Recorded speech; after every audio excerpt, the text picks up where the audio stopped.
Roi, chapitre 5. C'est la parole de Dieu pour nous, pour cet après-midi. Naaman, le chef de l'armée du roi de Syrie,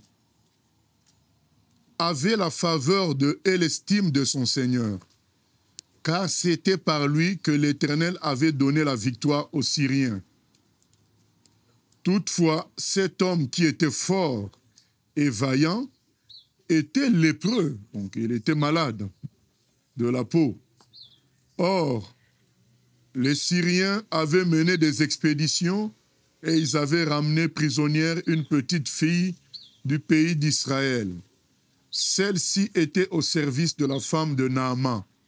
Et elle dit à sa maîtresse, « Si seulement mon Seigneur pouvait voir le prophète qui se trouve à Samarie, il le guérirait de sa lèpre. » Naaman alla dire à son Seigneur, « La jeune fille du pays d'Israël a parlé de telle et telle manière. » Le roi de Syrie dit, « Vas-y, rends-toi à Samarie, je vais envoyer une lettre au roi d'Israël. » Naaman partit, prenant avec lui 300 kilos d'argent, 70 kilos d'or et 10 habits de rechange.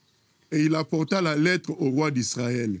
Celle-ci disait, « Maintenant que cette lettre t'est parvenue, tu sais que je t'envoie Naaman, mon serviteur, afin que tu le guérisses de sa lèpre. » Après avoir lu la lettre, le roi d'Israël déchira ses habits et dit, « Est-ce que je suis Dieu pour faire mourir et pour faire vivre? En effet, il s'adresse à moi afin que je guérisse un homme de sa lèpre. Sachez-le donc et comprenez-le, il cherche une occasion de dispute avec moi. » Lorsque Élisée, l'homme de Dieu, apprit que le roi d'Israël avait déchiré ses habits, il fit dire au roi, « Pourquoi as-tu déchiré tes habits?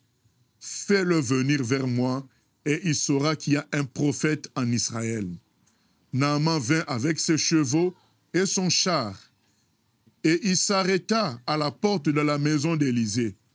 Élisée lui fit dire par un messager, « Va te laver 7 fois dans le Jourdain.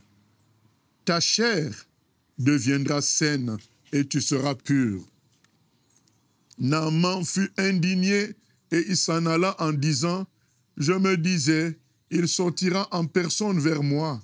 Il fera appel au nom de l'Éternel son Dieu. Il fera un mouvement de la main sur l'endroit malade et guérira ma lèpre. Les fleuves de Damas, l'Abana et le Parpar ne valent-ils pas mieux que tous les cours d'eau d'Israël? Ne pourrais-je pas m'y laver pour devenir pur? » Il tourna le dos et il partait, plein de colère. Lorsque ses serviteurs s'approchèrent de lui pour lui parler, ils dirent, « Mon père, si le prophète t'avait demandé quelque chose de difficile, ne l'aurais-tu pas fait? Tu dois d'autant plus volontiers faire ce qu'il t'a dit. Lave-toi et tu seras pur. » Il descendit alors se plonger 7 fois dans le Jourdain, conformément à la parole de l'homme de Dieu. Sa chair redevint comme celle d'un jeune homme, d'un jeune enfant, et il fut pur. Naaman retourna vers l'homme de Dieu avec toute sa suite. Dès son arrivée, il se présenta devant lui et dit, « Je reconnais qu'il n'y a aucun Dieu sur toute la terre, sauf en Israël. Maintenant, accepte, je t'ai pris un cadeau de la part de ton serviteur. » Élisée répondit, « L'Éternel dont je suis le serviteur est vivant, je n'accepterai rien. » Naaman insista pour qu'il accepte, mais il refusa. Voilà, cet homme, il est dit de lui qu'il était un grand guerrier, un général, celui qui a donné la victoire à l'armée de Syrie face à ses ennemis. Et il était aussi l'ami du roi. Il était élevé en dignité, en puissance en Syrie. Il avait donc tout. Il était riche, puissant, fort physiquement, général d'armée. Il avait tout, mais il avait un problème.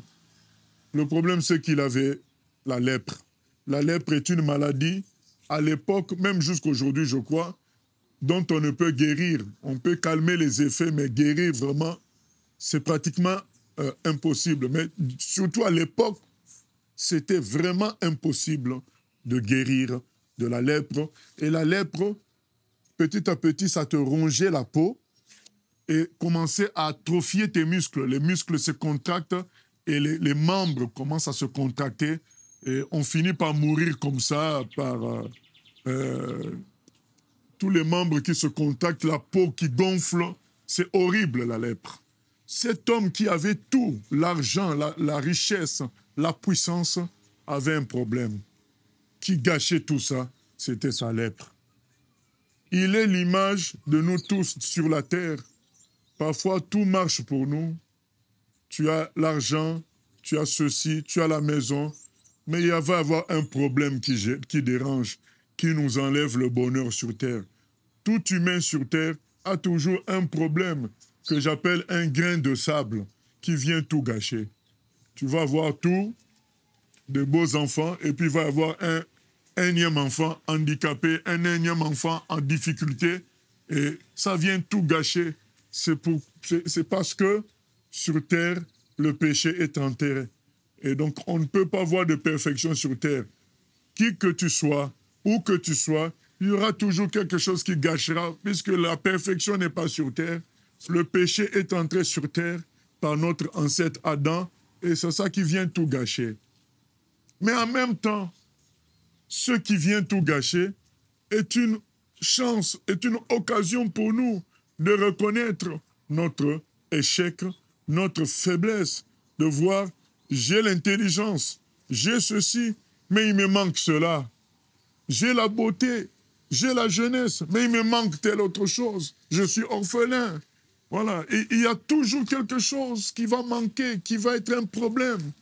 C'est l'occasion pour nous de nous humilier, de dire, vraiment, Dieu, je suis perdu, il me manque quelque chose pour être heureux, pour être dans le bonheur. C'est là qu'on a dit à cet homme, en Israël, il y a un prophète, le prophète du véritable Dieu. Lui, il peut te guérir. Voilà la différence. C'est que nous pouvons frapper auprès de la médecine, frapper auprès des féticheurs, frapper auprès des riches. Il y a des choses que personne ne peut résoudre si ce n'est Dieu seul, parce que le seul qui a tout créé, c'est lui, et il sait comment réparer tout. Cet homme, certainement dans sa richesse, avait consulté ses dieux, les dieux de la Syrie. Il avait consulté des voyants, des magiciens, mais il n'avait pas été guéri. Il n'avait pas été libéré. Et finalement, on lui dit, il peut y avoir une solution auprès du Dieu véritable. C'est là qu'il prend des richesses pour aller donner à l'homme de Dieu qui le procurera la guérison. Il arrive là-bas, on lui dit, l'homme de Dieu ne vient pas se présenter à lui, mais il envoie quelqu'un lui dire, va te laver 7 fois dans l'eau du Jourdain et tu seras guéri. Ce général, il se fâche. Il dit, comment il ne vient pas me voir? Comment il ne vient pas me rencontrer? Et il me demande d'aller me laver 7 fois dans l'eau du Jourdain. Mais chez nous aussi, il y a des rivières. Et des plus belles rivières que le fleuve Jourdain. Si je devais me nettoyer pour être pur, j'aurais pu faire ça chez nous. Voilà que, bien aimés, nous rencontrons l'esprit compliqué des humains. On t'envoie vers la personne qui peut te faire du bien pour te guérir. Et cette personne te dit clairement, il n'y a pas de contour. Il dit clairement, je peux. Si tu te laves, si tu vas te laver 7 fois, tu seras guéri. C'est clair. Un commandement simple, c'est baigner 7 fois dans l'eau. C'est simple. Mais l'orgueil humain rend toutes les choses compliquées. C'est ce que nous étions tous avant. On te dit Jésus sauve. C'est la parole de Dieu qui est la seule vérité. Ah non, non, non, non, moi je suis catholique. Mais non, le problème n'est pas catholique, protestant, je ne sais pas quoi. Le problème c'est qui est-ce qui sauve? C'est Jésus, le Fils de Dieu. C'est le seul qui a marché sur les eaux. C'est le seul qui a ressuscité Lazare. C'est le seul qui est lui-même ressuscité. On dit, oui, il peut tout résoudre. Ah non, mais moi, ce n'est pas la religion de mes parents. Mes parents sont musulmans, ils m'ont demandé de rester musulman. Mais non, mais ce n'est pas ça le problème. Le problème, c'est qui peut résoudre ton problème? C'est ça la question. Il y a un jeune homme qui était fils de musulman et qui avait été financé par son père pour aller faire des études pour devenir imam. Il est parti en Égypte, il a fait des études de Coran, en revenant pour devenir imam, mais en revenant en Côte d'Ivoire, il rencontre une sœur en Christ qui lui parle de Jésus et il finit par se convertir. Et du coup, quand il rentre chez son père, il est menacé par son père. On cherche à le tuer, mais lui, il explique à son père, est-ce que toi, tu peux me donner la vie éternelle? Souvent, ces musulmans-là qui rencontrent Jésus, ils posent la question aux gens qui le menacent. Est-ce que vous pouvez me donner la vie éternelle? Est-ce que Mahomet peut me donner la vie éternelle? Est-ce que l'islam me garantit la vie éternelle? Il n'y a pas de réponse. Parce que dans l'islam, on ne garantit pas la vie éternelle. On va te dire, tu dois prier 5 fois, tu dois faire ceci, tu dois faire cela. Mais il n'y a aucun verset, aucun passage qui te dise que tu iras au ciel. Et ce garçon-là, il dit à son père, mais comme tu ne peux pas me donner la vie éternelle, comme l'islam ne peut pas me donner la vie éternelle, j'ai choisi Jésus, lui, il peut me donner la vie éternelle. Les humains sont compliqués. Au lieu d'aller droit au but, qui est-ce qui peut te sauver? Qui est-ce qui peut te garantir le ciel et te garantir la paix sur terre? C'est Jésus. Pourquoi ne pas le saisir, mais commencer à compliquer? Oui, mais il y a beaucoup de faux pasteurs. On a appris que tel pasteur a fait telle chose. Oui, mais ça, c'est son problème. Toi, qui est-ce qui peut te résoudre ton problème? Il n'y a que Jésus qui peut résoudre ton problème. S'il y a des faux pasteurs, c'est leur problème. Toi, regarde ton problème. Ce monsieur-là, au lieu de regarder à son problème de lèpre, il a commencé à comparer les rivières. Les rivières de mon pays sont plus belles que les rivières d'Israël. Il ne faut pas compliquer les choses. Pose-toi la question, qui peut résoudre ton problème d'alcool? Qui peut résoudre ton problème de cigarette? Qui peut résoudre ton problème de maladie? Qui peut résoudre ton problème? Aujourd'hui, si tu meurs, tu vas aller où? En enfer à cause du péché. Qui peut résoudre ça? C'est Jésus, parce qu'il est le seul à être crucifié à la croix. Il a pris nos péchés sur lui. C'est le seul qui a fait cela. Donc, tu ne peux aller au ciel que par lui. La question, ce n'est pas adventiste, évangéliste, je ne sais pas quoi. La question, c'est qui peut résoudre ton problème d'aller au ciel?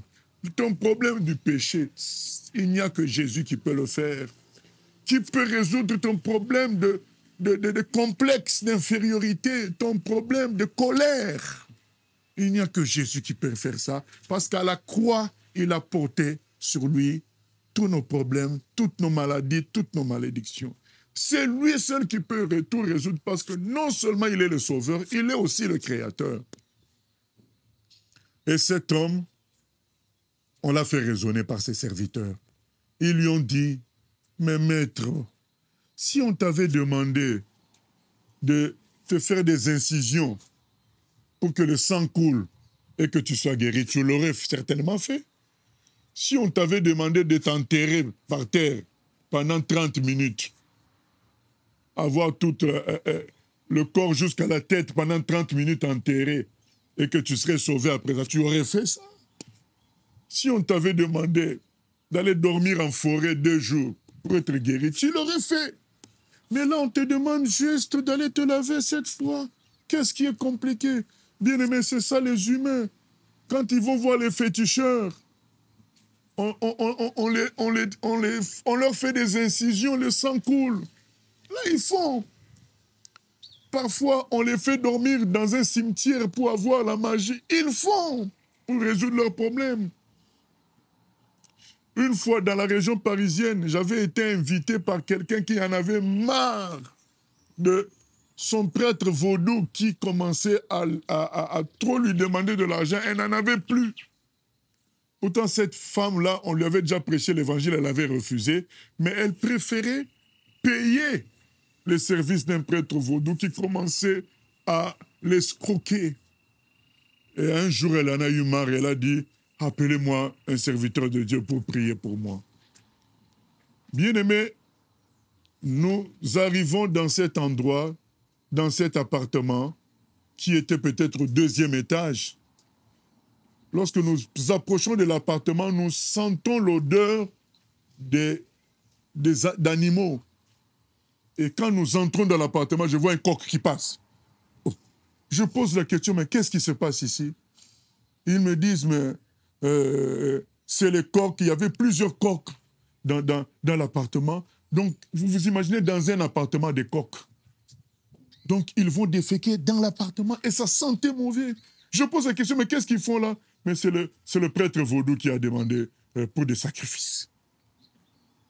Bien-aimés, nous prêchons l'évangile à la dame. Vous vous rendez compte, cette dame a refusé un évangile simple, gratuit, où on te dit, crois en Jésus et tu seras sauvé. Elle a préféré dormir avec des coqs, avec l'odeur. Elle a préféré, puisqu'après, quand nous prêchons l'évangile, elle se convertit, elle sort des bouteilles de fétiches, de magie, elle préfère tout ça, des choses sales. C'est ce que cet homme a voulu faire comme complication. On lui a dit, mais si on t'avait demandé des choses sales, tu allais faire. Mais là, on te demande tout simplement de te laver 7 fois. Si quelqu'un vient ici et dit, donnez 5 000 €, vous serez guéri, les gens vont faire. Si quelqu'un vient, il dit, il faut dormir par terre pendant 1 mois et tu seras guéri, les gens vont faire. Mais quand on leur dit, croyez en Jésus, donnez votre vie en Jésus, quelque chose de simple, les gens compliquent. Aujourd'hui, Dieu te dit, donne ta vie à son Fils Jésus. Jésus te sauvera, te changera, te transformera complètement. Tu vas devenir un enfant de Dieu, une nouvelle personne. Cet homme a compris que c'est vrai qu'il était dans une logique tordue.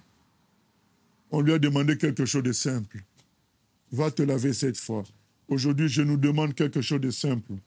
Croyons au Fils de Dieu, qui ne nous demande pas de l'argent, qui ne nous demande pas de dormir par terre. Il nous demande de croire en l'œuvre qu'il a accomplie à la croix, en nous donnant la vie, en portant nos péchés sur lui, et il nous a donné la vie par sa résurrection, afin que nous devenions des enfants de Dieu. Et les gens vont venir avec des complications. Il faut jamais faire ceci. Toutes sortes de lois. Il ne faut jamais faire cela. Non, la vie ne se trouve qu'en Jésus seul. Il a dit, nul ne peut aller au Père que par moi. C'est Jésus le Sauveur. En dehors de lui, il n'y a point de salut. C'est ce que Jésus nous donne comme message. Venons à lui, confions-nous en lui. Il nous guidera. Il nous sauvera et il nous amènera au ciel. Tous les petits problèmes, les grands problèmes que nous avons, confions tout cela au Seigneur Jésus. Mais le problème principal étant le problème de péché et de salut, mais confions cela à Jésus. Il va nous sanctifier, nous changer.